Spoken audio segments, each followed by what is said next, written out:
हरिओम। कितना आश्चर्य है कि कुछ समय पहले तक देश में कुछ भी तरीके की घटनाएं घट जाती थी, कितना बड़े से बड़ा सनातन के लिए आघात लग जाता था। कोई भी मठ, संत, पीठ निकल के नहीं आता था जो उसके लिए समर्थन में या उस विचारधारा पे कुछ अपने शब्द कह सके। अब समाज बदला, चेतना बदली। हमारे संतों ने, हमारे साधुओं ने, हमारे मठाधीशों ने, हमारे शंकराचार्यों ने बेबाक तरीके से सनातन धर्म की रक्षार्थ बहुत कुछ कहना शुरू किया और समाज को एक नई दिशा देनी शुरू की।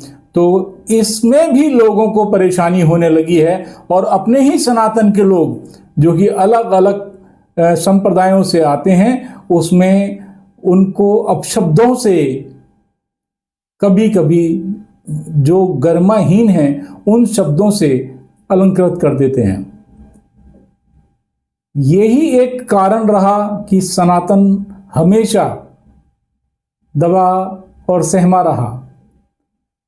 उसने सारा का सारा, समाज ने ठेका कह लीजिए उसको, या दायित्व सिर्फ और सिर्फ संत समाज पर छोड़ दिया कि भैया जो तुम्हें करना है करो, हम तो ऐसे ही रहेंगे। अरे संतों का काम तो चरित्र निर्माण, देश प्रेम की भावना, परोपकार, मानवता की रक्षा, सनातन की रक्षा, सनातन का विस्तार रहा। परोपकार में ही जीवन निकाल दिया। लेकिन क्या अचरज वाली बात है, करो तो परेशानी, ना करो तो परेशानी। कल तक कहते थे कि वो खा खा के वहां पर मोटे हो रहे हैं, उनका पेट निकल रहा है, वो ऐसे हैं, वो वैसे हैं, कोई संत कुछ बोलता नहीं। अब बोलते हैं तो उन्होंने ऐसा क्यों बोल दिया। साधु, संत, सन्यासी, साहित्य समाज का दर्पण होता है।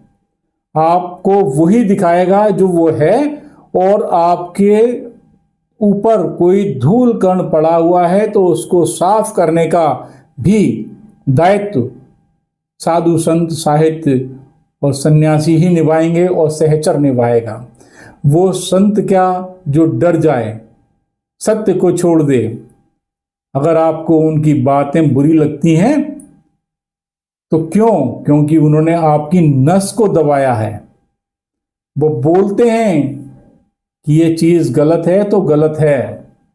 जब भी कोई बात डंके पे कही जाती है, न जाने क्यों जमाने को अखर जाती है। झूठ कहते हैं तो मुजरिम करार देते हैं, और सच कहते हैं तो बगावत की बू आती है। ये बात एकदम सत्य है। आपके उस भाग को छेड़ देना जो कि आपका दुखता हुआ भाग है, जो आपकी कमी है, किसी को भी छटपटाहट दे सकता है। सोचिएगा जरूर। हमें साधु, संत, सन्यासियों का इस बात के लिए एहसानमंद होना चाहिए। हमें धन्यवाद देना चाहिए कि वो समाज की उस पीड़ा को उठा रहे हैं, उस चरित्र निर्माण के लिए हमें अग्रसर कर रहे हैं, जिससे हमारा आगे का जीवन सुचारू रूप से चल सके। आपकी जय हो, धर्म की जय हो, अधर्म का नाश हो, भारत माता की जय हो।